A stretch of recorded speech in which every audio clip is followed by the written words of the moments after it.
चलिए, सो hi everyone, आज से अपन स्टार्ट कर रहे हैं कैपिटल गेन रिवीजन। इसका लिंक नोट्स का, वाह थैंक यू। इसका नोट्स का लिंक सैलरी के साथ कैपिटल गेन भी देखते हैं अपन, तो इसका लिंक नीचे दिया है आपको। नोट्स का लिंक जिनको नहीं मिला है नीचे आपको दिया है। करेंगे स्टार्ट अपन।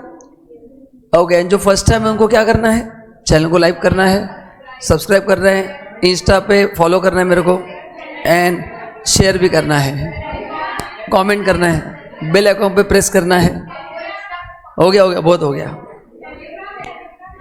चलो तो गाइस आइए बढ़ते हैं चैप्टर 7 कैपिटल गेन। सब लोग ध्यान दो। अभी मैं आपसे सबसे पहले क्वेश्चन पूछता हूं, आप इनकम को कैसे डिफाइन करेंगे, मतलब what is the difference between income under the head PGBP and income under the head capital gain. चलो आप पहले इसका आंसर दो, क्योंकि अभी सिलेबस तो हो चुका है, इतना तो आंसर, इतना क्वेश्चन पूछ सकता हूं। एक दो ही कहानी एक एक करके बताइए। बोलिए मैडम। Very good. और बिजनेस? अच्छा, ओके, उसने अच्छा अटेम्प्ट किया है। यस, हाँ। अरे क्या डिफरेंस है business income and capital gain में? ये मेरे पास कैमरा है जिसमें रिकॉर्डिंग हो रहा है। Is this capital asset? है ना? तो ये रिकॉर्डिंग करके जो मेरे को फायदा हो रहा है वो मेरा बिजनेस इनकम है, एंड ये एसेट ही मैंने बेच दिया। जैसे इसको पार्टी देनी, आज उसने कैमरा निकाल के बेच दिया, है ना, और सबको पार्टी दे दी, तो हमारे लिए क्या होगा, वो कैपिटल गेन होगा। तो जब मैं एसेट का यूज करता हूं बिजनेस में to make money, that is what is a business income. जैसे ये लैपटॉप मेरे लिए क्या है, एसेट है, तो इससे जो भी इनकम होगा वो मेरा बिजनेस इनकम होगा। जिस दिन मैं इस लैपटॉप को बेच दूंगा, हाँ, तो कैपिटल गेन होने के लिए दो चीजें सबसे इंपॉर्टेंट है। पहला, वो कैपिटल एसेट होना चाहिए, एंड सेकंड क्या होना चाहिए, ट्रांसफर होना चाहिए। ठीक है, तो जहां पे ये दोनों कंडीशन फुलफिल होते हैं वहां पे ये टॉपिक एप्लीकेबल होगा। तो एग्जाम में भी आप जब भी क्वेश्चन सॉल्व करेंगे तो पहले चेक करना, मैंने आपको क्लास में स्टेप्स लिख के दिए, याद है? क्या था स्टेप 1? चेक करो कि वो कैपिटल एसेट है या नहीं है, उसके बाद आगे का वर्किंग करना है। ठीक है, चलिए, तो सबसे पहले क्या पढ़ना है, मीनिंग ऑफ कैपिटल एसेट। आइए पढ़ते हैं। तो capital asset means any kind of property. तो यहाँ पे गवर्नमेंट ने सब कुछ कवर किया। एनी काइंड का मतलब क्या है, each and every asset is covered, ताकि आप इनकम टैक्स लायबिलिटी एस्केप ना कर पाए। Plus securities held by FIH and ULIP issued on or after 1 February 21। तो इनिशियली कैपिटल एसेट में 3 एसेट्स कवर्ड है, 1 2 3। कौन से? एनी काइंड ऑफ प्रॉपर्टी, उसके बाद सिक्योरिटीज, एंड कौन से यूलिप, जो 1 फरवरी 2021 के बाद आपने खरीदे हैं, उसके पहले के नहीं। तो इनको कैपिटल एसेट माना गया है। अभी ये जो है प्रॉपर्टी ऑफ एनी काइंड, ये जनरल डेफिनेशन है। अभी इसको अपने को स्पेसिफिक करके पढ़ना पड़ेगा। एक्सेप्ट, बोलो एक्सेप्ट का मतलब क्या है? नीचे जो एसेट्स दिए वो कैपिटल एसेट नहीं है, तो stock in trade is not a capital asset. अच्छा, कौन सा stock in trade? Stock held by businessman, या आपके घर में जो स्टॉक है वो भी stock held by businessman is not a capital asset. मैंने आपको ज्वेलरी का एग्जांपल दिया था, है ना, कि अविका के पास 6 किलो का सोने का हार है, जो उसने उस लेक्चर के समय फोटो भेजा था कि sir is this capital asset. तो वो भी उसके स्टॉक में ही है। वो उसने ऐसे 10-15 हार पड़े सर, तो वो भी उसके लिए स्टॉक इन ट्रेड है, बट वो बिजनेस का पार्ट है क्या? नहीं, तो वो उसके लिए कैपिटल एसेट हो। तो वही स्टॉक कैपिटल एसेट माना जाएगा जो आपके बिजनेस का पार्ट है। अगर वो पर्सनल लेवल का है, मतलब पर्सनल स्टॉक इन ट्रेड है, तो फिर वो कैपिटल एसेट माना, पर्सनल वाला माना जाएगा। तो उसके घर पे जो 100 किलो गोल्ड है वो भी स्टॉक ही है गोल्ड का, लेकिन वो बिजनेसमैन ने हेल्ड किया है क्या? नहीं। ठीक है, पर्सनल इफेक्ट को कैपिटल एसेट नहीं मानते। Yes, stock held by business, very good. Personal assets में क्या क्या था बताओ? आपके घर पे कौन से एसेट्स है, जरा एग्जांपल दो, एक एक करके बोलो। तुम्हारे घर पे कोई भी एक एसेट का नाम बताओ। पर्सनल इफेक्ट, नहीं, मेरे को कौन से चाहिए परसल्फेट जो कैपिटल एसिड नहीं है। और कुछ घर पे क्या है? तुम बुक्स रखते हो, बुक्स कहाँ पे रखती हो? फर्नीचर, तो घर का फर्नीचर कैपिटल एसिड नहीं है। कपड़े धोते कि नहीं अपन रोज? Washing machine is not a capital asset. बर्तन, हाँ वो गोल्ड का छोड़ दो, उसमें अपन आएंगे, but in general sofa set, TV, furniture, washing machine, AC, cooler, इस पे कैपिटल टैक्स नहीं आएगा। लेकिन ये जो पर्सनल इफेक्ट है इस पे टैक्स आएगा। इसका मैंने लॉजिक कहा था, इसका वैल्यू हमेशा बढ़ता है। तो ज्वेलरी जो अविका के पास है 6 किलो का हार है, बोलो उसके लिए कैपिटल एसिड होगा कि नहीं होगा? होगा कि नहीं होगा? तो वन डाउट क्लियर हो गया अविका? यस, उसने पहन के फोटो भेजा था, इस दिस हार called as a capital asset. मैंने कहा यस। आर्कियोलॉजिकल कलेक्शन, पुराने जमाने की मूर्तियां वगैरह है ना, जिसका वैल्यू बहुत है, अपने को उसका नॉलेज नहीं, बट जो समझदार व्यक्ति है उसको उसका नॉलेज की इस मूर्ति की वैल्यू कितनी है। ड्राइंग्स, टेक्निकल ड्राइंग्स, मेरे पास खजीने का नक्शा है। मैंने कहा कि जैसी बैच खत्म होती है मैं आपको नक्शा देने वाला हूं, आप मेरे को 2 लाख रुपए दो, 200 करोड़ का आपको खजीना मिलेगा। तो मैंने आपको नक्शा बेच दिया एंड आपने मेरे को 2 करोड़ दिए और आपको 200 करोड़ मिलने वाले हैं, तो वो भी कैपिटल एसिड है। पेंटिंग, मैंने कहा था इंडिया के बहुत बड़े पेंटर थे एम एफ हुसैन, जितना मेरा नॉलेज हो इंडिया के सबसे बेस्ट पेंटर थे। तो उनकी एक एक बनाई हुई पेंटिंग 10-10, 15 लाख में लोग बेचते थे, मतलब लेते थे 10 लाख में, बाद में बेचते थे 20 लाख में, तो उसको भी कवर किया है। Sculptures, any work of art, मतलब एम्ब्रॉयडरी वगैरह, ऐसा कोई पुराना आर्ट वर्क है जिसका वैल्यू बहुत ज़्यादा है। जैसे मेरे पास एक ड्रेस है जो छत्रपति शिवाजी महाराज उन्होंने पहना था, उसके ऊपर आर्ट वर्क है जिसका वैल्यू करोड़ों में नहीं, उसमें ज़्यादा रहेगा। तो ऐसे कोई मूल्यवान चीज़ें हैं जिसका वैल्यू बहुत ज़्यादा है, तो इन सबको कैपिटल एसिड माना गया है। एंड और एक कैपिटल एसिड है, कौन सा?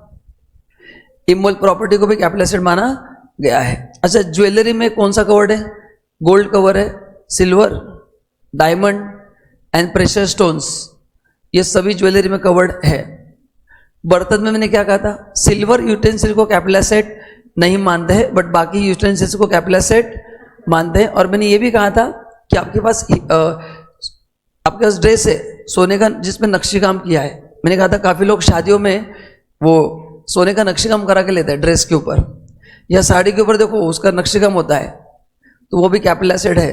तो अगर कोई नक्शी काम ज्वेलरी का किसी आर्टिकल पे किया है, किसी कपड़े पे किया है, तो उसको भी कैपिटल एसिड माना जाएगा। मैंने आपको कहा था, देखो पूना में एक लोकल पॉलिटिशियन थे पिंपरी में, उनका सकाल पेपर में फोटो आया था, उन्होंने सोने का शर्ट बना के लिया था, एक 4-5 साल पहले फोटो आया था, पेपर भी दिया था कि उसका वैल्यू उस समय 80 लाख था, मतलब आज पकड़ो 2 करोड़ होगा उसका वैल्यू। तो उन्होंने पूरा शर्ट गोल्ड का बना के लिया था, पूरा प्रॉपर उनका फोटो आया था, है ना। बट बाद में आई थिंक उनका मर्डर हो गया 2 साल के बाद, ऐसा मेरे को लगता है। हाँ, कोई पिंपरी विजिट करेगा तो आपको पता रहेगा, शायद उनकी डेथ हो गई ना। हाँ, उन्होंने वो उनका पेपर में आया था, मैंने खुद देखा है, पूरा यहाँ तक पूरा 100% गोल्ड, कपड़ा नहीं उसमें, पूरा स्टार्ट टू एंड गोल्ड। ठीक है। Then agriculture land in rural area, मैंने ब्रैकेट में बहुत इंपॉर्टेंट दिया है, यूज फॉर एग्री पर्पज अगर है तो कैपिटल एसेट नहीं है। एंड ये सब गोल्ड के बॉन्ड्स हैं, तो ये 7 एसेट छोड़ के हर एक एसेट को क्या माना जाएगा? कैपिटल एसेट माना जाएगा। Yes, vintage car, jewellery house, बड़ी करेक्ट। नाउ अभी कैपिटल एसेट को 2 पार्ट में डिवाइड किया है, one is short term and one is long term. ये डिवाइड क्यों किया है? क्योंकि दोनों के टैक्स रेट्स अलग अलग है। अभी अपन रिवीजन मोड में, इसलिए मैं लिख सकता हूं, शॉर्ट टर्म का सेक्शन है 1-1 है 15%, 20%, एंड यहाँ पे 112 एंड 112 है। तो लॉन्ग टर्म शॉर्ट टर्म करने का मेन पर्पज क्या है? बोलो, what is the main purpose? Yes, उसके टैक्स रेट्स क्या है? अलग अलग है दोनों के। चलो, and what is period of holding? Date of purchase से डेट ऑफ सेल का समय। चलो, पहला कौन सा एसेट है? Listed shares in recognize stock exchange, listed shares in recognize stock exchange. Units of UTI मतलब म्यूचुअल फंड, जहां पे वर्ड यूनिट्स आता है वो कौन से होते हैं? म्यूचुअल फंड, लिस्टेड हो या unlisted. Units of equity oriented mutual fund, listed हो या unlisted. And zero coupon bond, listed हो या अनलिस्टेड। इन सब के लिए कितना है? एग्जैक्टली 12 मंथ्स है या 12 मंथ से कम है तो क्या माना जाएगा? Short term, and 12 month day 1 भी है, लॉन्ग टर्म माना जाएगा। अभी मैं आपसे जानना चाहता हूं what is the meaning of equity oriented mutual fund. मैंने मेन नोट्स में नीचे नोट में लिख के दिया था, बहुत इंपॉर्टेंट है। What is equity oriented mutual fund? जहाँ पे आपने 1 लाख रुपए अगर इन्वेस्ट किया है तो उसमें से 65% पैसा एटलीस्ट कहाँ पे जाना चाहिए? इक्विटी मार्केट में जाएगा। तो वो कौन सा है? बराबर है, वो कौन सा है? इक्विटी। मतलब बाकी 35 कहाँ पे होगा? डेट फंड में होगा। एंड अगर ये कॉम्बिनेशन अलग होगा तो फिर वो इक्विटी ओरिएंटेड म्यूचुअल फंड नहीं होगा। Next, unlisted shares and immovable property including land and building, कितना समय है? 24 मंथ्स।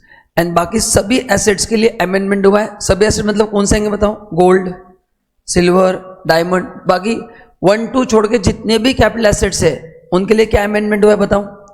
अगर अपन ने ट्रांसफर 22 जुलाई के पहले किया तो 36 मंथ है, एंड 22 जुलाई के बाद है तो 24 मंथ्स माना जाएगा। कितना माना जाएगा?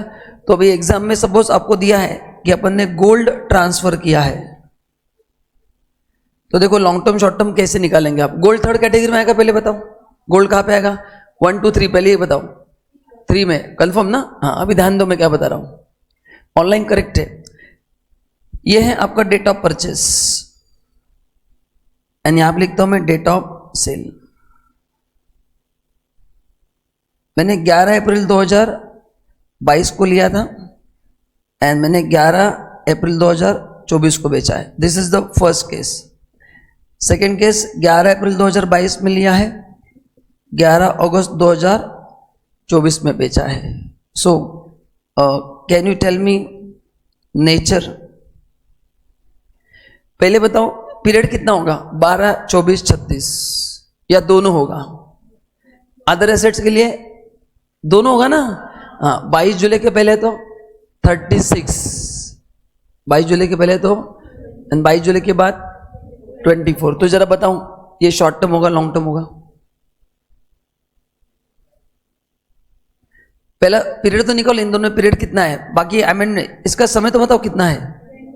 हाँ, ये 24 मंथ्स है, ये तो निकाल सकते हैं ना, बाकी टेक्निकल चीजें बाद में डिस्कस करते हैं। दूसरा 28 मंथ्स, अरे हाँ या ना? अच्छा, ये पीरियड तो कभी भी चेंज नहीं होगा, आप कैपिटल गेन पढ़ो या मत करो, उसका कोई संबंध नहीं है ना। डेट ऑफ परचेज से चेंज होगा क्या? नहीं। अभी बताओ 24 महीने है ना, डेट ऑफ ट्रांसफर क्या है? 11 अप्रैल है। पहले केस में सेल कब हुआ है? 11 अप्रैल। इज इट बिफोर 22 जुलाई 24? तो कितना होगा? 36 मंथ इज शॉर्ट टर्म, तो is this less than 36 month? तो ये कौन सा होगा? एंड शॉर्ट टर्म में इंडेक्सेशन नहीं मिलता है। एंड अभी दूसरा बेचा कब है? 11 अगस्त। Is it sold after 23 July?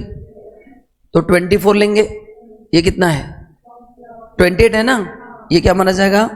Long term माना जाएगा। आपको समझा क्या? कैटेगरी 3 सबको समझ में आ गई? आपको लिखना है तो आप लिख सकते हैं। ऑनलाइन सबको समझा क्या? ऑनलाइन सब लोग रिप्लाई करो मस्त पे कि वीडियो को लाइक करना है, शेयर करना है, सब्सक्राइब करना है, और जो मैंने नहीं बताया वो भी करना है। पहले समझा कि नहीं बताओ ये?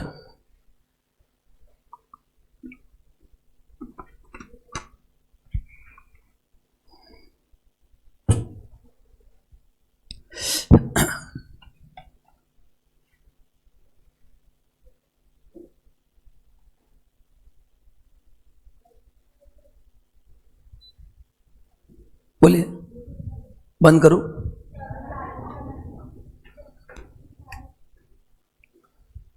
हो गया ना? ऑनलाइन क्लियर है सबको? आपको समझा मैंने कैसे किया वर्किंग? तो ये कौन से एसेट के लिए? थर्ड कैटेगरी के लिए। चलिए आगे बढ़ते हैं।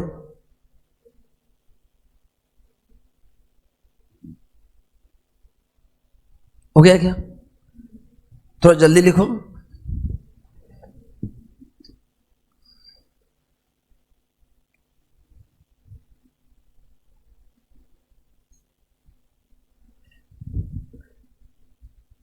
जरा चार्जर कैसी टाइप दो जरा,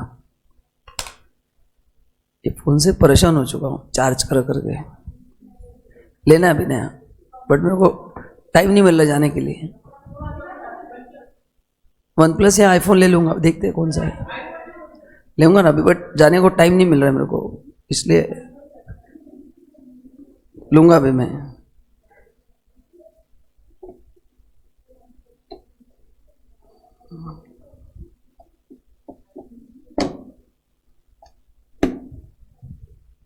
चलो हो गया, जस्ट 1 मिनट है।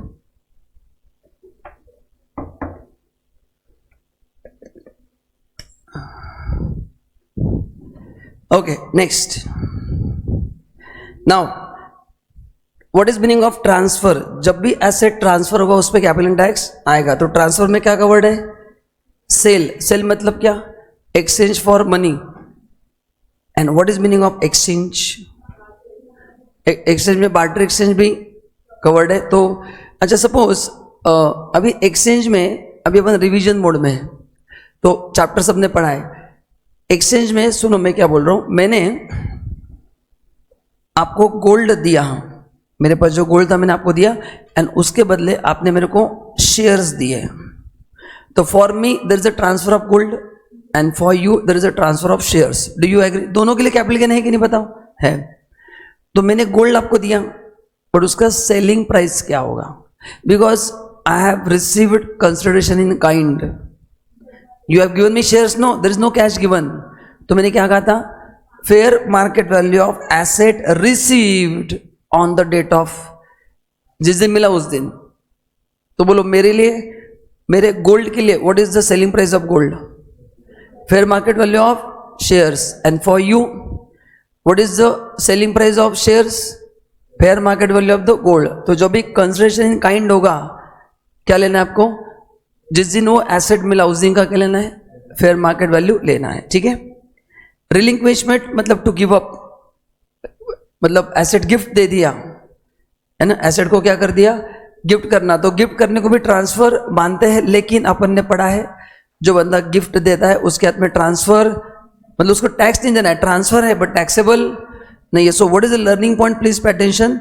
मैं आपको ट्रांसफर क्या है ये पढ़ा रहा हूं। I am not saying that every transfer is taxable, क्योंकि अपन ने लेक्चर में पढ़ा था ऐसे कुछ ट्रांसफर है जिसको टैक्स देने की जरूरत नहीं है। तो मैं आप उसको टैक्स से कनेक्ट मत करो अभी, जस्ट अंडरस्टैंड कि ट्रांसफर का मतलब क्या है। फिर वो टैक्सेबल हो भी सकता है या नहीं भी हो सकता है। एक्सटिंग्विशमेंट मतलब मैंने एग्जाम्पल दिया था। What is extinguishment? मैंने वो बिल्डिंग का एग्जाम्पल दिया था। नेचुरल कैलामिटी हो गया है ना, और बिल्डिंग अर्थक्वेक हो गया, बिल्डिंग गिर गया, मेरे राइट्स बिल्डिंग के खत्म हो गए, तो मेरे ऊपर मैंने इंश्योरेंस निकाल के रखा है। तो बताओ उस बिल्डिंग के बदले मेरे को क्या मिलेगा? कॉम्पेंसेशन मिलेगा। तो उसके लिए उसको क्या मानते हैं? Transfer. Who will give me compensation? Insurance company, तो उसको ट्रांसफर मानते हैं। कंपल्सरी एक्विजिशन अपन आगे देखेंगे, कन्वर्जन देखेंगे। What is compulsory acquisition? Government को नया बड़ा हाईवे बनाना है, तो उसके लिए उन्होंने आपकी जगह कंपल्सरी एक्वायर्ड की है, तो उसमें भी उसको भी ट्रांसफर माना जाएगा। Then conversion of asset into stock in trade, मतलब अविके के पास जो 6 किलो का हार है, उसने उस हार को स्टॉक में कन्वर्ट करके दुकान स्टार्ट कर दिया ज्वेलरी का। उसने कहा 6 किलो का हार पड़ा है, अच्छा वो स्टॉक वो अभी एसेट है कि नहीं उसका, तो उसने उसको, वो कैपिटल एसेट है ना, उसने उसको स्टॉक इन ट्रेड में कन्वर्ट कर दिया, तो उस पर भी कैपिटल टैक्स आएगा, मतलब उसको ट्रांसफर मानते हैं। देन ये है पार्ट परफॉर्मेंस ऑफ कॉन्ट्रैक्ट, ये ठीक है, ये आप पढ़ लेना। मैच्योरिटी ऑफ 0-1 बॉन्ड, इसको भी ट्रांसफर माना जाता है, ठीक है। तो इसको एक बार पढ़ कर रखना है। एज सच इस पे थ्योरी क्वेश्चन कुछ नहीं आएगा, तो just read it and leave it. Now capital का फॉर्मेट सबको पता है, पहले आता है सेल कंसिडरेशन, बोलो नेक्स्ट क्या आता है? Less expense on transfer is equal to net sale consideration, फिर या तो ओनली कॉस्ट या तो इंडेक्स कॉस्ट ऑफ एक्विजिशन, फिर कॉस्ट ऑफ इंप्रूवमेंट या तो index cost of improvement, balance या तो शॉर्ट टर्म गेन या तो लॉन्ग टर्म, फिर सेक्शन 54 के exemptions, and last amount is taxable long term or short term gain. तो फॉर्मूला में पहला क्या है? एक मिनट, ज्वेलरी पर्सनल को कन्वर्ट करके शॉप को, yes Lalit you are right, correct लिखा है तुमने। चलिए तो पहले देखते हैं फुल वैल्यू ऑफ कंसिडरेशन। अभी मैंने आपको क्लास में बहुत जबरदस्त चार्ट इसका बना के दिया है, लेट्स सी आप क्या क्या आंसर दे पाते हैं। मैं क्वेश्चन पूछता हूं, फटाफट आंसर देना। मैंने आपको मेरा घर बेचा है 1 करोड़ में, बट आपने मेरे को 80 लाख रुपया अभी दिया है, ट्रांसफर हो चुका है, तो बताओ जब मैं मेरा कैपिटल गेन निकालूंगा, पहला पॉइंट पढ़ के बताऊं, मैं सेल कंसेशन 80 लाख दिखाना चाहिए 1 करोड़, क्योंकि वहां पे वर्ड है रिसीवेबल। मैंने कहा था कैपिटल गेन ड्यू बेसिस पे लगता है, कौन से बेसिस लिखा है ना, रिसीवेबल, तो 80 लाख पे टैक्स देना है, क्या 1 करोड़ पे, 1 करोड़। सेकंड, अभी जो एग्जांपल दिया था, मैंने आपको एसेट दिया है गोल्ड, उसके बदले आपने मेरे को शेयर्स दिए हैं, so when consideration received in kind, बोलो what is the value of sale consideration for me, FMV of asset given और रिसीव्ड, रिसीव्ड होगा ना, एफएमवी ऑफ एसेट रिसीव्ड, जो दिया उसका नहीं, जो दिया वो आपके लिए होगा, हाँ जो आएगा, see what is my consideration, asset received और एसेट गिवन, लॉजिक लगाओ, एसेट रिसीव्ड ना तो उसका एफएमवी देखना है, ये भी आपको पता है। एंड मैंने आपको 1 करोड़ का घर 4 इंस्टॉलमेंट में बेचा, मैंने कहा हर साल 25 लाख दो, तुम मेरे पहचान के हो, फिर भी मेरे लिए कितना लेना जाएगा, एंड इसका मैंने लॉजिक कहा था, सब पूरा प्राइस क्यों लेना है, क्योंकि नीचे कॉस्ट भी तुम क्या कर रहे हो, पूरा ले रहे हो, कॉस्ट पूरा ले रहे हो कि नहीं, तो ऊपर सेल प्राइस भी पूरा लेना है, नहीं तो कॉस्ट भी प्रोपोर्शनेट लेना पड़ेगा, ये टेक्निकल इशू है, तो यहाँ तक कोई प्रॉब्लम, तो ये भी आई थिंक सबको पता है, ग्रेट। एक्सपेंस ऑन ट्रांसफर का मतलब क्या है, अच्छा इसमें बच्चों का कंफ्यूजन होता है, there are 2 things, expense on purchase and expense on sale, expense on sale, यहाँ पे कौन सा खर्चा आएगा बताओ, एक्सपेंस ऑन परचेस आएगा या एक्सपेंस ऑन सेल आएगा, expense on cell, and expense on purchase cost में ऐड होगा, क्योंकि एग्जाम में अपन ने क्लास में क्वेश्चन किया, मैं दोनों साथ में दिए थे, बच्चे जंबल हो गए एग्जैक्टली क्या करना है, सो थोड़ा सोचना है, बहुत सिंपल करके पढ़ा रहा हूँ, 2 खर्चे होंगे, परचेस का खर्चा वो एसेट में ऐड होगा, एंड बेचने का खर्चा यहाँ से, तो यहाँ पे कोई भी खर्चा हो सकता है, एनी का मतलब क्या है, एनी एक्सपेंडिचर, बस अपन ने ये भी पढ़ा था कि अगर ये खर्चा मैं यहाँ पे क्लेम कर रहा हूँ तो उसका बेनिफिट मैं किसी और जगह पे क्लेम नहीं करूंगा, इसका मैंने एग्जाम्पल दिया था क्लास में, वही बताता हूँ।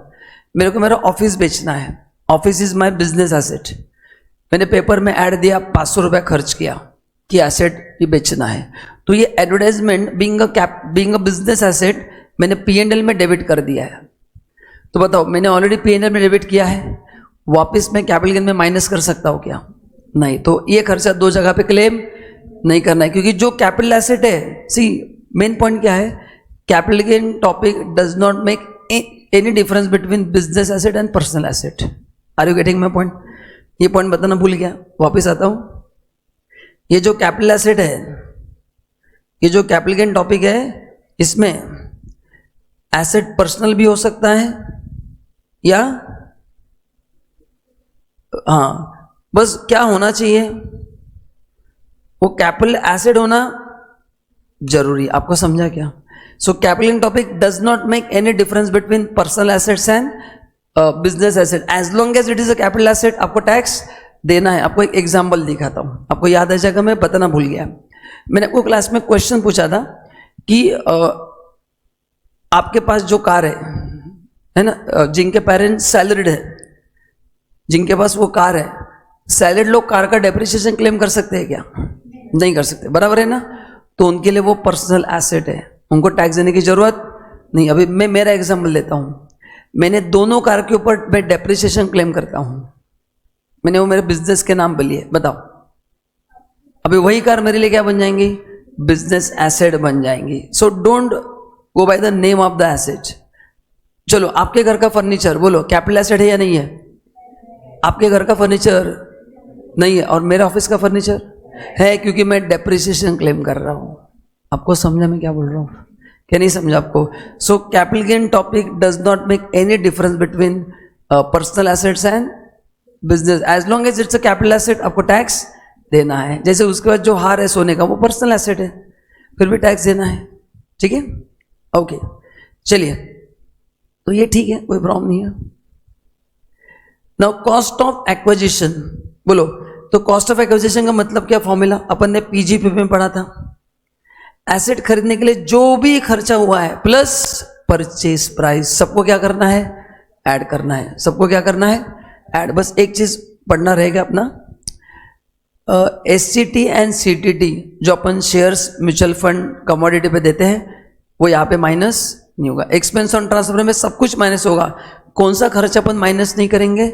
Security transaction tax and commodity transaction tax minus नहीं करना है, बस ये ध्यान में रखना है। वो अपने मेन नोट्स में भी लिखा था, यहाँ पे भी दिया है। फर्नीचर कैपिटल एसेट है इन होम, जब उस पर yes Lalit you are right, correct है। ओके नाउ तो what is index cost, sorry what is meaning of cost of asset? COA क्या होता है? ठीक है, तो अभी मैं आपको एक क्वेश्चन पूछता हूं, आप मेरे को कॉस्ट ऑफ एक्विजिशन बताएंगे। क्या बताएंगे? Cost of acquisition. तो लेट्स से आपने एक घर परचेस किया है, आपने घर परचेस किया है फॉर 80 लाख, जिस पे आपने स्टैम्प ड्यूटी दिया है 6 लाख, एजेंट को कमीशन दिया है 1 लाख, एंड अदर एक्सपेंस अपने किए 12,000, मतलब लॉयर को अपन ने 12,000 दिए to get property registered in your name. ठीक है, तो इतने सारे खर्चे आपने किए हैं। ठीक है, अब ये एसेट आप कभी ना कभी तो बेचोगे जब आपको नया घर लेना है। तो what will be your cost of acquisition in this case? 2 minute देता हूं, 1 मिनट में आंसर देना है। सोच के आंसर दो, घाई मत करना। ऑनलाइन सब लोग आंसर भेजेंगे, आपका आंसर डिस्क्लोज मत करो, मैं जिसको पूछता हूं वो आंसर बताएगा, क्योंकि अभी अपन रिवीजन मोड में है।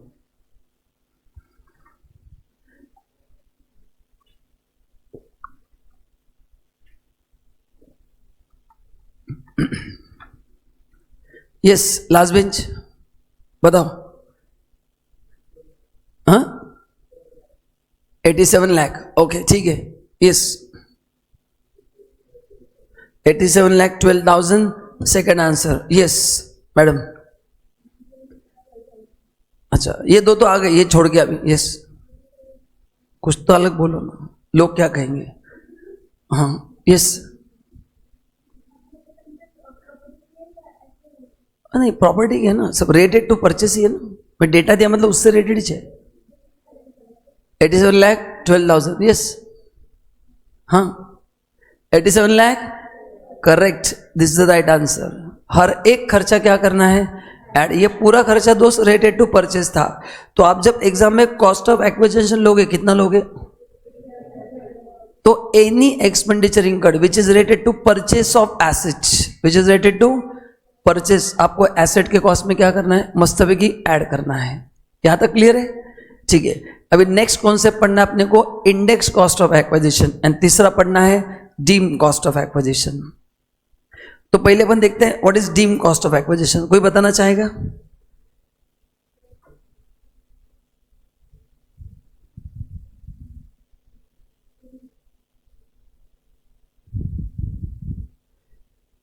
हाँ अच्छा, what is index cost of acquisition? Inflation adjusted cost. अच्छा, एंड इंडेक्सेशन बेनिफिट कब से मिलना बंद हो गया? 23 जुलाई के बाद मिलना बंद हो गया। तो ये 23 जुलाई के पहले अपने को क्या करना है? हाँ अभी वो जो अमेंडमेंट है मैं उसका आपको अलग से चार्ट बना के दूंगा, तो अभी आप उसमें मत फंसना इंडेक्सेशन कब मिलेगा कब नहीं मिलेगा, क्योंकि आपके बैच को दोनों क्वेश्चन आ सकते हैं।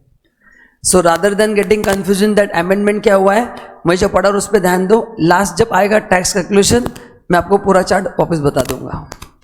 तो मैंने डिसाइड किया कि मैं आज अमेंडमेंट पिक्चर मिलाऊंगा ही नहीं, क्योंकि आपको दोनों आने वाला है। तो जो एज इट इज में जो पढ़ा रहा पढ़ लो, फिर सबसे एंड में विल फोकस ऑन अमेंडमेंट। जब टैक्स निकलना तभी अमेंडमेंट आएंगे ना, तो देखते हैं बाद में। सो अभी नॉर्मल पढ़ना है अपने को। Correct. So what is index cost of acquisition? Inflation adjusted cost. क्यों लेना है? मैंने आपको पॉकेट मनी का एग्जाम्पल दिया था कि डैड का जो पॉकेट मनी था वो अगर आपको दिया तो अपन भूखे मर जाएंगे, बिना डाइट के मर जाएंगे, करेक्ट ना? तो इसलिए डैड को अपन ने क्या कहेंगे कि डैड उसमें इन्फ्लेशन ऐड करो। आपके ज़माने में पेट्रोल 20 रुपया था, अभी 100 रुपया हो चुका है। So you want expense as per the current inflation, उसको बोलते हैं इन्फ्लेशन एडजस्टेड कॉस्ट। अच्छा ये 2001-2 को क्या बोलते हैं? Base year. आपको एग्जाम में 2 ही लर्न करना याद है ना? कौन सा मैंने कहा था? 24-25 और 1-2, इतना ही आपको लर्न करना है। ये टेबल कैसे यूज करना है सबको पता है। एक क्वेश्चन देखता हूं, आप मेरे को इंडेक्स कॉस्ट निकल के बताओ। लिखो जस्ट फॉर क्रॉस चेक, लिखो calculate index cost of acquisition.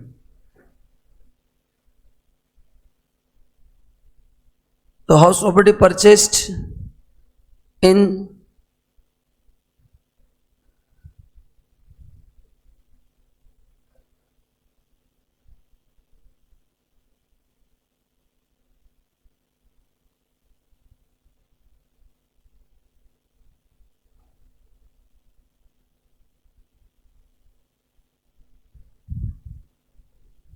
चलो वर्किंग करो.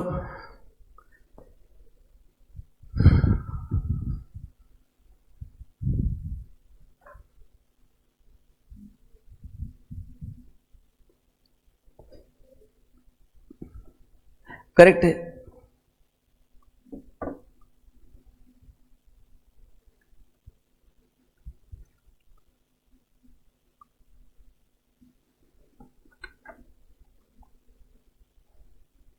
अभी घर नहीं आ रहा है.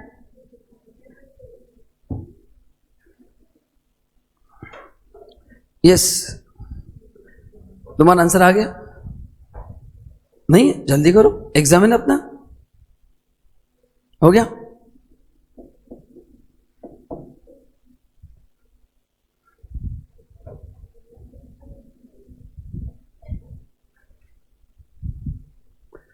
ओके, सो आंसर ऑनलाइन भेज दो.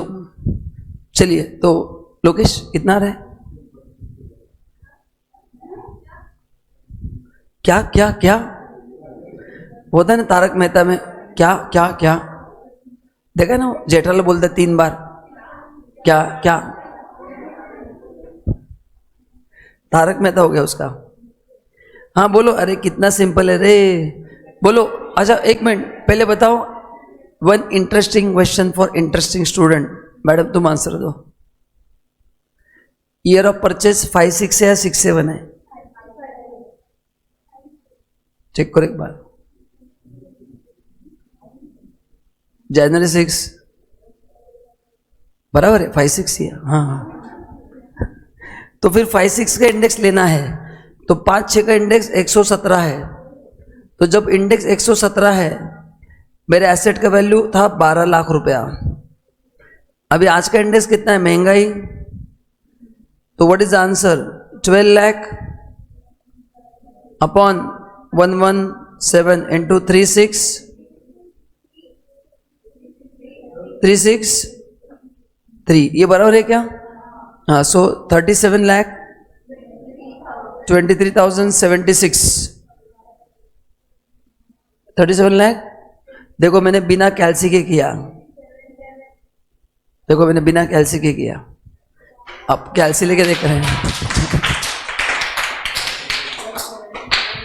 हाँ ठीक है, वो 1 रुपये मेरे को दे देना. 1 रुपये के लिए झगड़ा मत करो. हो गया. अच्छा, इसको अभी फॉर्मूला में कन्वर्ट करेंगे तो बोलो 12 लाख क्या है? Cost of acquisition. This is CII of acquisition and this is CII of transfer. Yes, current year का मतलब ट्रांसफर. तो ये फॉर्मूला है जो मैंने नोट्स में भी दिया है, but as I said formula रटने की जरूरत नहीं है. It's simple cross multiplication. सबको याद आ गया? ऐसा कुछ तो मैंने क्लास में किया था. यस, चलो. तो आई थिंक कोई डाउट है आपको? इंडेक्सेशन एक बेसिक क्वेश्चन आ रहा है, ठीक है. अब इसमें बहुत सारे वर्जन है, ओपन देखते हैं. अच्छा, अभी ये फॉर्मेट आपको पता है. अच्छा, डीम कॉस्ट अगर है ना, deemed cost of acquisition. Deemed cost of acquisition का मतलब क्या है? कॉस्ट टू द, अच्छा अपन cost to the previous owner कब लेते हैं? जब मेरे को एसेट फ्री में मिला है. एंड वो सभी केसेस कौन से सेक्शन में है? सेक्शन 49(1). तो जब भी कैपिटल गेन में सेक्शन 49(1) आएगा, मतलब ये समझना है कि ये डीम कॉस्ट ही है ना. काफी और अपने को कॉन्सेप्ट पता रहता है बट नंबर से याद नहीं रहता है, तो ये नंबर थोड़ा लर्न करना अच्छे से. 49(1) का मतलब क्या है? Deem cost of acquisition. ठीक है. अच्छा, इसमें इंपॉर्टेंट क्या है? पीरियड ऑफ होल्डिंग कहां से लेना है? कहां से लेना है? नहीं, प्रीवियस ओनर से लेना है. एंड कॉस्ट भी किसका लेना है? हाँ, मतलब करंट ओनर को कब मिला इंपॉर्टेंट नहीं है, उस दिन का एफएम भी इंपॉर्टेंट नहीं है. What is important for me? What is important for me? Cost of the previous owner and period of holding भी कहाँ से लेना है? प्रीवियस ओनर से लेना है. ये तीन चीजें आपको क्या करना है? लर्न करना है. आई थिंक सिंपल, कोई प्रॉब्लम? चलिए आगे बढ़ते हैं. And now these are the important notes. अच्छा बताओ, अगर एसेट 141 के पहले लिया है, क्योंकि यहाँ पे स्टार्टिंग इंडेक्स कहाँ से दिया सर? 2001 2002 से. मैंने क्लास में क्वेश्चन पूछा था, काफी लोगों ने हाथ ऊपर किया था कि सर हमारा घर तो इसके पहले का है, हमारा घर तो इसके पहले से ही है. तो बताओ, तो 2001-2 के पहले का है. सपोज 96-97 में आपने घर लिया है, तो उसका क्या करेंगे अपन? हाँ, उसका बेस ईयर लेते हैं अपन 100 एंड कॉस्ट 141 पे लेके आते हैं. तो कॉस्ट ऑफ एक्विजिशन और FMV whichever is higher, base index कितना लेंगे? 100 एंड वही से पीरियड ऑफ होल्डिंग अपन काउंट करेंगे. देखो वही दिया है. If asset acquired before 141 then cost of acquisition shall be higher of actual cost और FMV as on 141 whichever is available. And indexation भी कहां से मिलेगा? 2001 2002 से मिलेगा. ठीक है. नाउ यहां तक क्लियर है. अभी नेक्स्ट पॉइंट क्रिटिकली इंपॉर्टेंट है. क्या लिखा है? The option is not available. मतलब अपन क्या लेते ऊपर? Whichever is higher. ये ऑप्शन अवेलेबल नहीं है. मतलब क्या? नीचे जो एसेट्स है उनके लिए even though they are acquired before 141 आपको उनका कॉस्ट ही लेना है. एफएम लेने की जरूरत. कौन सा एसेट है? पहला डेप्रिसिएबल एसेट. क्यों सर? लॉजिक बताता हूं. For depreciable asset there is always short term capital gain. उसमें इंडेक्सेशन मिलता है क्या? तो फॉर डेप्रिसिएबल एसेट आपका कॉस्ट क्या रहेगा? रिटर्न डाउन वैल्यू ही रहेगा. क्या रहेगा? हाँ, मतलब आपने मशीन एक्वायर्ड किया था 1996 में, आज आपने बेच दिया. अरे याद करो ना, पीजीबी अपन ने शॉर्ट टर्म गेन निकाला था कि नहीं? वही तो कैपिटल गेन था. तो बोलो मशीन के लिए जो एसेट डेप्रिसिएबल है उसके लिए एफएमवी का ऑप्शन लेना नहीं है. उसको पीजीबी में अपन ने जैसे किया, opening WDV plus purchase less sold, वैसे ही करना है. And self generated goodwill other than bonus shares, ये अपन देखेंगे आगे. अच्छा, लैंड एंड बिल्डिंग के लिए अलग प्रोविजन है. क्या प्रोविजन लैंड एंड बिल्डिंग के लिए? कि ये जो एफएमवी है ये स्टैम्प ड्यूटी वैल्यू से ज्यादा नहीं हो सकता है ना. मतलब क्या है? ये है land and building acquired before 141. तो cost of acquisition shall be higher of A और B. So what is my A? A होगा cost of acquisition, B is lower of, क्या याद है कुछ? एफएमवी एज ऑन 141 या फिर stamp duty value as on 141. तो इन दोनों में से क्या लेना है बोलो? लोअर. एंड इन दोनों में से, बट ये कौन सा एसेट के लिए होगा? Only land and building. वो भी एग्जाम में दिया तो. अगर एग्जाम में स्टैम्प ड्यूटी वैल्यू नहीं दिया तो हम क्या करेंगे बताओ? फिर वही फॉर्मूला अप्लाई होगा. मैंने आपको कहा था कि आप एग्जाम में चेक करो कि अगर आपने लैंड एंड बिल्डिंग 141 के पहले एक्वायर्ड किया है एंड अगर उन्होंने स्टैम्प ड्यूटी वैल्यू दिया है तो फिर एफएमवी और स्टैम्प ड्यूटी उसमें से लोअर लेना है एंड उसको कंपेयर किससे करना है? कॉस्ट से. एंड उसमें से क्या लेना है बोलो? हायर लेना है. उसमें से क्या लेना है आपको? हायर लेना है. Is this clear? Online check करके बताओ, समझा क्या आपको? तो ये प्रोविजन जो है स्टैम्प ड्यूटी वैल्यू, ये कौन से एसेट के लिए? हाँ, बाकी एसेट्स के लिए एफएमवी और cost whichever is higher. तो ये दोनों टेबल कौन से एसेट्स के लिए? जो एक्वायर्ड हुए बिफोर 141. तो क्या फर्क है? अगर other than land and building है तो बोलो क्या फॉर्मूला होगा? कॉस्ट ऑफ एक्विजिशन और FMV as on 141 whichever is higher. And अगर लैंड एंड बिल्डिंग है तो, एंड अगर स्टैम्प ड्यूटी वैल्यू भी दिया है तो स्टैम्प ड्यूटी वैल्यू और FMV whichever is lower, then you compare with cost and whichever is higher. I think very simple now. Online clear है सबको? ओके, आगे बढ़ते हैं। देखो वही दिया है। चलो नेक्स्ट, इन एसेट्स के लिए इंडेक्सेशन बेनिफिट क्लेम नहीं होगा। Debenture and bonds, slump sale, virtual digital asset means crypto currency, bitcoin, Ethereum, बहुत सारे हैं। Equity shares and equity oriented fund in 112A अपन देखेंगे। Certain transaction bye non resident, transfer of GDR and transfer of land and building after 23 जुलाई। ये amendment में आपको सब बाद में बताऊंगा, क्योंकि आपने को दोनों प्रकार के क्वेश्चन आ सकते हैं। तो अपने को आफ्टर अमेंडमेंट भी पढ़ना है, बिफोर भी पढ़ना है। तो अपन एज इट इज पहले पढ़ लेते हैं, अमेंडमेंट बाद में अपन पिक्चर में लेके आते हैं। चलो, no next is cost of improvement. अभी बताओ what is cost of improvement? Correct, it's a capital expenditure incurred on that capital asset, है ना। It's a capital expenditure incurred on capital asset, तो उसका भी आपको बेनिफिट मिलेगा। अच्छा, what is deem cost of improvement? Cost of the previous owner. तो learning point क्या है?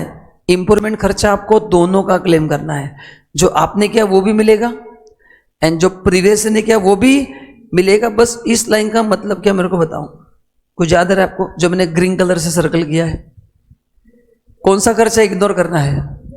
Improvement expense incurred by before 141, ऐसे हो या इग्नोर करना है। क्यों? मैंने लॉजिक कहा था, वो FMV में एडजस्ट हो जाता है। कहाँ पे एडजस्ट होता है? वो ऑटोमेटिक FMV में एडजस्ट हो जाता है। तो which improvement expenditure need to be ignored? Which is incurred before by SEC as well as previous owner, SEC as well as, and 141 के बाद है तो दोनों का मिलेगा। अपन ने बहुत सारे क्वेश्चंस किए, दोनों का बेनिफिट मिलेगा। देखो, improvement expenditure incurred by SEC and previous owner after 141 shall be allowed. Formula कैसे बनता है आपको पता है। इसके बाद अपन स्टार्ट करेंगे कैपिटल गेन के केसेस। इसके बाद अपने को क्या करना है? कैपिटल गेन के केसेस स्टार्ट करना है। बट कोई भी क्वेश्चन सॉल्व करने से पहले मैंने आपको 3 स्टेप्स दिए हैं। स्टेप 1 क्या अपना, कैसे अपन क्वेश्चन सॉल्व करेंगे? पहले स्टेप 1 में अपन चेक क्या करेंगे कि वो कैपिटल एसेट है या नहीं है, सबसे पहले। स्टेप 2 में मैं क्या लिखूंगा? पीरियड ऑफ होल्डिंग लिखूंगा। स्टेप 3 में उसका नेचर डिसाइड करूंगा, लॉन्ग टर्म होगा या फिर शॉर्ट टर्म। शॉर्ट टर्म में इंडेक्सेशन नहीं मिलता है, लॉन्ग टर्म में मिलता है, बट वहां पे अभी अमेंडमेंट हुआ है। वो अमेंडमेंट बाद में देखेंगे कि 23 जुलाई के पहले तो मिलेगा, बाद में तो नहीं मिलेगा, वो अपन देखेंगे बाद में। ये 3 पॉइंट क्लियर है। तो ये जब तक आप, इससे क्या होगा, आपका 50% मिस्टेक होने के चांसेस कम हो जाते हैं। नहीं तो अपन धपाधप क्वेश्चन सॉल्व करके आते हैं एंड बाद में क्या होता है, फिर बाद में चलता रहे ये तो कैपिटल एसेट था ही नहीं, 10 मिनट चले गए एंड वापस अपन उसको कट करके लिखते हैं कि कैपिटल एसेट नहीं है। तो ये चेक पॉइंट ध्यान में रखना है, मतलब कंफ्यूजन नहीं होगा। ठीक है। पीरियड ऑफ होल्डिंग पता है सबको, 12, 24, 36 एंड कुछ केस में अभी 36 की जगह 24। Nature long term short term simple है, उसमें कुछ प्रॉब्लम नहीं है। ओके, नाउ आइए आगे बढ़ते हैं। अभी computation of capital gain in certain cases. पहला क्या है? Capital gain in case of insurance claim received on damage और डिस्ट्रक्शन ऑफ कैपिटल एसेट। क्या लिखा है हेडिंग? अगर आपको इंश्योरेंस कंपनी से कॉम्पेंसेशन मिलता है तो उस पर भी आपको टैक्स देना पड़ेगा, उसको भी ट्रांसफर माना गया है। लेकिन वो डैमेज कौन सा होना चाहिए बताओ? स्पेसिफाइड डैमेज होना चाहिए। कौन सा होना चाहिए? तो ये जरा पढ़ लो, फिर मैं आपको क्वेश्चन पूछने वाला हूं, आप बताएंगे ये ट्रांसफर होगा कि नहीं। ट्रांसफर होगा तो कैपिटल गेन आएगा, ट्रांसफर नहीं होगा तो कैपिटल गेन नहीं आएगा। जस्ट रीड इट कि which are the specified damages. कौन से हैं? Flood, cyclone, earthquake, right, civil disturbances, accidental fire and enemy action.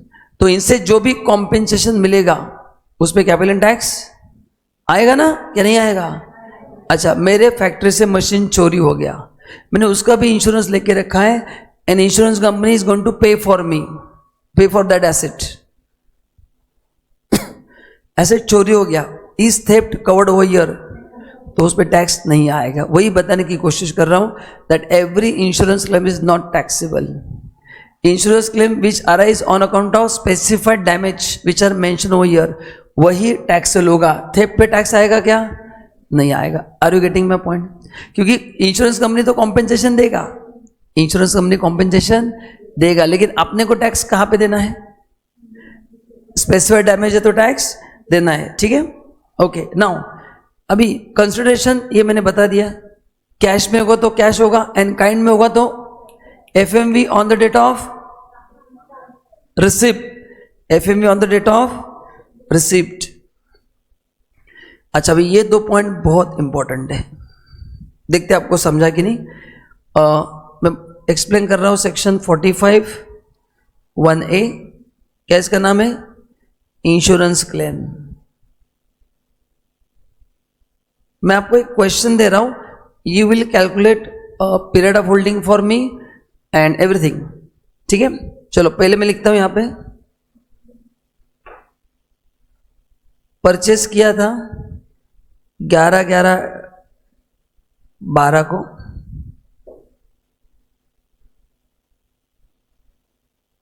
Date of fire है 20/12/20, कॉस्ट 2 लाख था,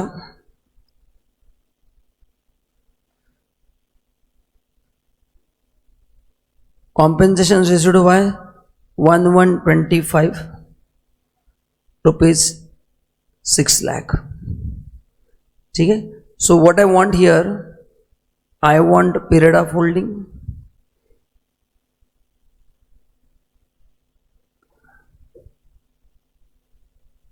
नेचर क्या होगा, ये टैक्सेबल कब होगा, and index cost of acquisition क्या होगा, ठीक है। But before that just 1 minute मैं आपको पहले पढ़ाता हूं, क्योंकि अभी गैप हो गया, पहले आप समझ लो फिर मेरे को आंसर देना। 1 मिनट पहले ध्यान दो, बाद में देता हूं टाइम, ये पहले पढ़ लेते हैं। बोलो, इंडेक्सेशन कब तक मिलेगा? Till the year of destruction. लेकिन टैक्स कब देना है? जिस साल गवर्नमेंट कॉम्पेंसेशन देगा तभी टैक्स दूंगा मैं, लेकिन जिस साल एसेट डिस्ट्रॉय हो गया, पीरियड ऑफ होल्डिंग वही तक होगा, लेकिन मैं टैक्स कब दूंगा? जब मेरे को गवर्नमेंट पैसा देगा तब मैं टैक्स दूंगा, ठीक है। चलो, नाउ विद दिस अंडरस्टैंडिंग, ये 4 चीजें मेरे को चाहिए आपसे। I want you to write period of holding, nature, long term, short term. अच्छा, ये हाउस प्रॉपर्टी है, हाउस प्रॉपर्टी है।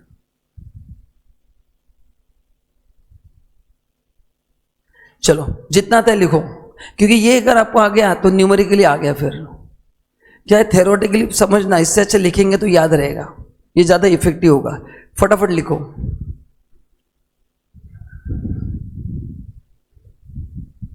टैक्सेबल कब होगा? आपको, आप ईयर लिख सकते हैं, आप स्टेटमेंट फॉर्म में भी लिख सकते हैं, कैसे भी लिखो, मेरे को फर्क नहीं पड़ता है, बस मेरे को चेक करना है कि आपको सचमुच समझा है कि नहीं समझा है। सो आपको जैसे लिखना है वैसे आंसर लिखो, कुछ फर्क नहीं पड़ता है।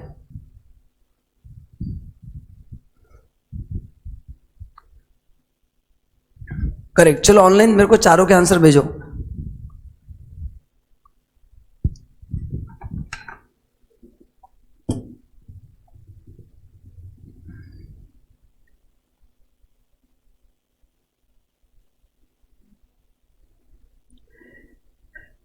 ऑनलाइन सभी आंसर एक साथ भेजो, चारों आंसर एक साथ भेजो। नहीं आ रहा तो फिर जितना है तो उतना भेजो। हर्षिता, वेरी गुड, सही लिखा है तुमने। हो गया? अरे अपने केक खत्म नहीं किया, वो दे दो ना, पीछे खत्म हो जाएगा। क्या नहीं, घर पे लेके जाने के?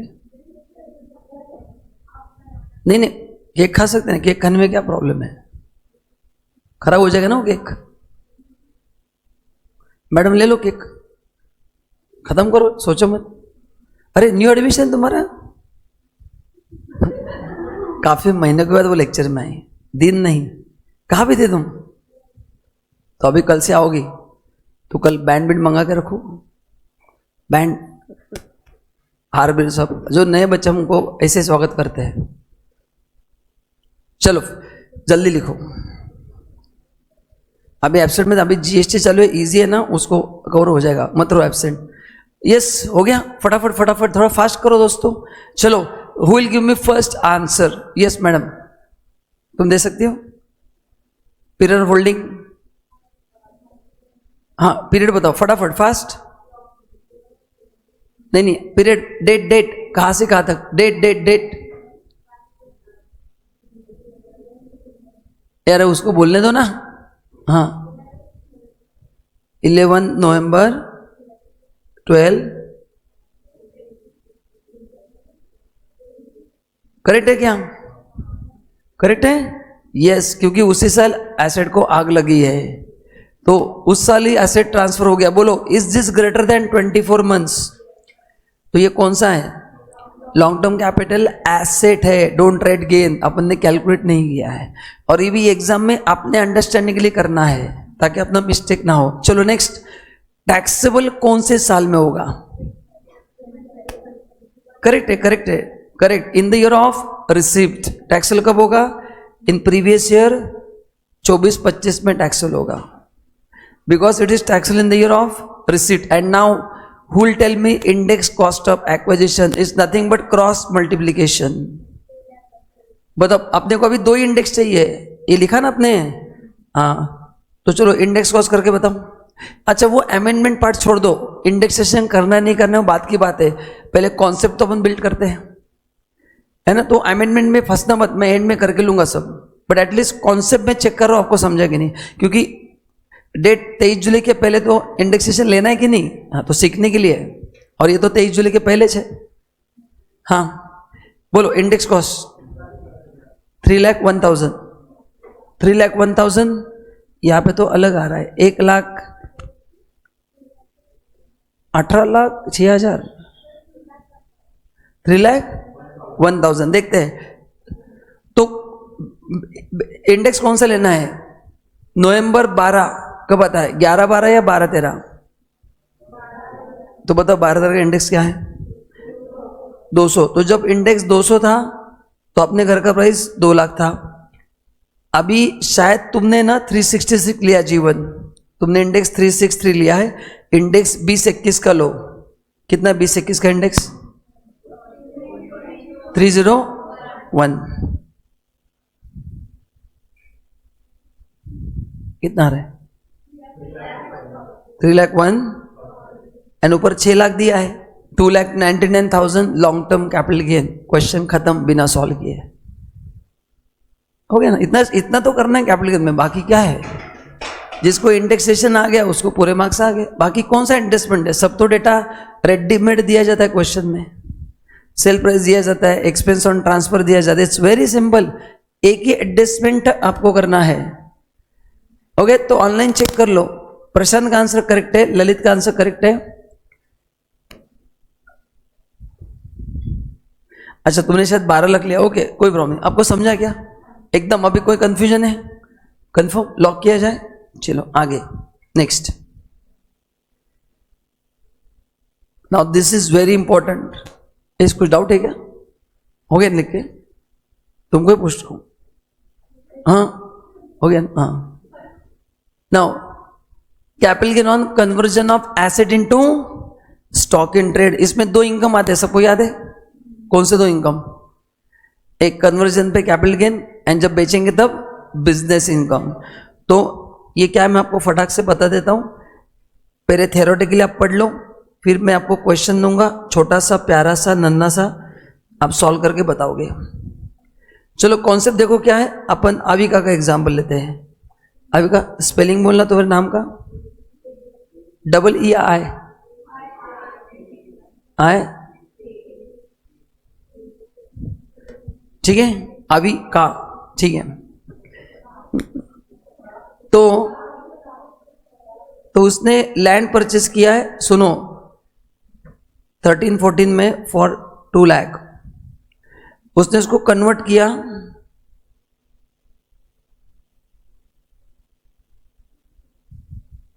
converted into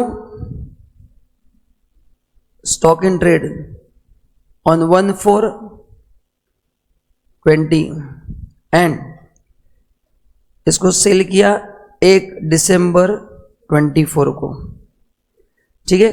जिस दिन कन्वर्ट किया उस दिन एफएमवी था 6 लाख और यहाँ पे सेल हुआ है 10 लाख में, ठीक है। ये डेटा मैंने आपको दे दिया है, मैं कॉन्सेप्ट आपको थ्योरेटिकली पढ़ाऊंगा, आप मेरे को आंसर निकाल के दिखाओगे। तो अविका ने जमीन कितने में खरीदा था? 2 लाख में खरीदा था, बाद में उसने उसको स्टॉक में कन्वर्ट करके वो बन गई प्रॉपर्टी डीलर, और जमीन बेचना उसने उसका बिजनेस बन गया, जमीन बेचना। तो जिस दिन कन्वर्ट किया था उस दिन उसका वैल्यू 6 लाख था, एंड बाद में उसने दिसंबर 24 में 10 लाख में जमीन बेच दिया। ये मैंने डेटा दिया है, फटाफट लिख लो, थ्योरेटिकली पढ़ाता हूँ, फिर आप मेरे को आंसर बताएंगे। तो ऐसे रिवीजन करेंगे तो आपका टॉपिक ऑटोमेटिक परफेक्ट हो ही जाएगा। लिख के हो गया सबका गाँव वालों? Yes Lalit, you are right. हो गया क्या? हाँ, अभी पहले पढ़ते हैं। हाँ, 1 मिनट दिखाता हूं। चलो पहला बताओ, what is the sale consideration? Fair market value on the date of conversion. Indexation कब तक मिलेगा? Till the year of conversion. लेकिन टैक्सेबल कब होगा? The year in which actually asset is sold. And tax rate कौन सा लगेगा sir? जिस साल बेचा उसी साल का टैक्स रेट लगेगा। टैक्स रेट कौन साल का लगेगा? जिस साल, क्योंकि टैक्स में अमेंडमेंट्स होते रहते हैं ना, तो कैपिटल गेन रेट चेंज हो सकते हैं, तो जिस साल बेचा वो टैक्स रेट लगेगा। And difference between FMV and sale price वो क्या माना जाएगा? बिजनेस इनकम माना जाएगा। ये आपको समझा मैंने? ठीक है, देखते समझा कि नहीं। अभी यही क्वेश्चन मेरे को आपको आंसर करना है, ठीक है? तो मेरे को क्या क्या चाहिए आपको बताता हूं मैं। आई वॉन्ट 2 थिंग्स, मेरे को बिजनेस इनकम भी निकालना है और मेरे को, तो मैं कुछ पैरामीटर लिखता हूं, आप मेरे को लिख के बताओ। पीरियड ऑफ होल्डिंग क्या होगा? टैक्सेबल कब होगा? सेल कंसेशन कितना होगा? कॉस्ट ऑफ एक्विजिशन कितना होगा? एंड नेचर क्या होगा? नेचर यहीं पे लिख देता हूं। Nature, cost of acquisition, sale consideration, and यहां पे भी मेरे को चाहिए सेल प्राइस एंड कॉस्ट। चलो ये डेटा मेरे को भर के दिखाओ। ये आ गया तो क्वेश्चन ही आ गया। जो इस डेटा को लिख सकता है वो क्वेश्चन तो आराम से सॉल्व कर सकता है। अच्छा हो भी गया, बाप रे, सुपर फास्ट।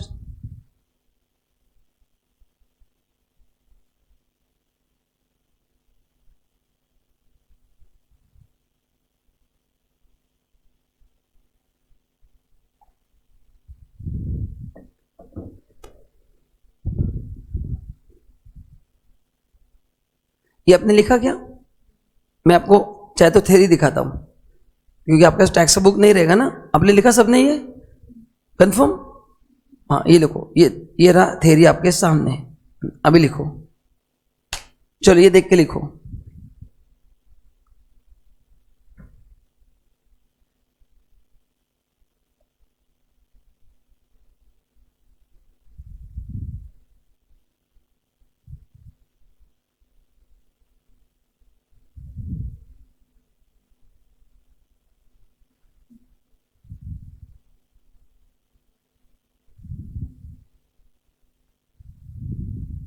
हो गया?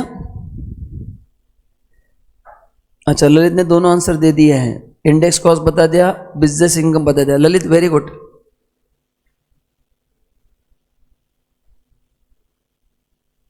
यश हो गया? क्वेश्चन दिखाऊं? ओके।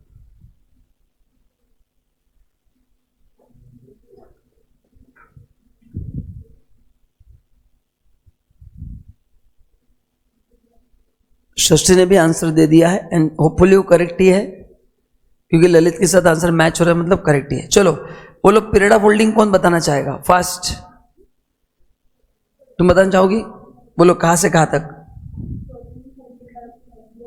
13-14 से 14-20 तक होगा। पीरियड होल्डिंग कब तक लेना है? हाँ, तो ये होगा पीरियड ऑफ होल्डिंग। अच्छा, नेचर लैंड है ना, is this period more than 24 months? तो ये लॉन्ग टर्म कैपिटल एसेट है। बोलो कॉस्ट ऑफ एक्विजिशन कितना है? 2 lakh. And what is the sale price for Avika? FMV on the date of conversion कितना होगा? 6 लाख। अरे समझा कि नहीं? चलो अभी इंडेक्सेशन करो, हो गया ना, क्वेश्चन इज सॉल्व हो गया। 6 लाख में से माइनस करो, आ गया कैपिटल गेन। चलो अभी इंडेक्स कॉस्ट बताओ। अपन इंडेक्सेशन प्रैक्टिस के लिए कर रहे हैं, वो अमेंडमेंट क्या है बाद में देखेंगे।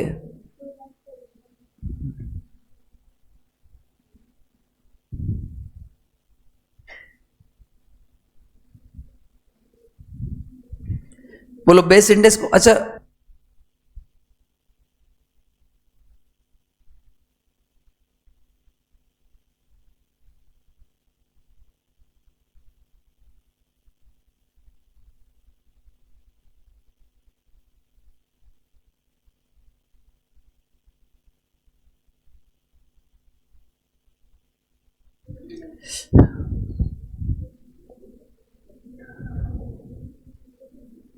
हाँ हो गया अभी का, बताओ डिवाइड बाय इंडेक्स बताओ फटाफट।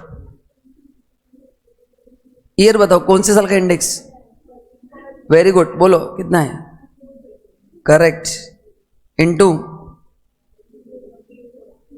2021 का, बराबर है ना, परफेक्ट, आ गया आपको, हो गया, इतना तो करना है एग्जाम में जो भी आएगा। एंड यहां पे बताओ सेल प्राइस क्या होगा, एंड बिजनेस के लिए कॉस्ट क्या होगा, FMV on the rate of transfer.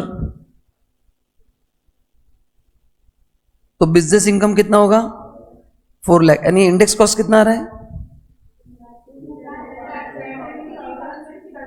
27, सही लिखा मैंने। तो लॉन्ग टर्म गेन कितना आएगा 6 लाख माइनस 273 636, ये होगा अपना long term capital gain, correct है।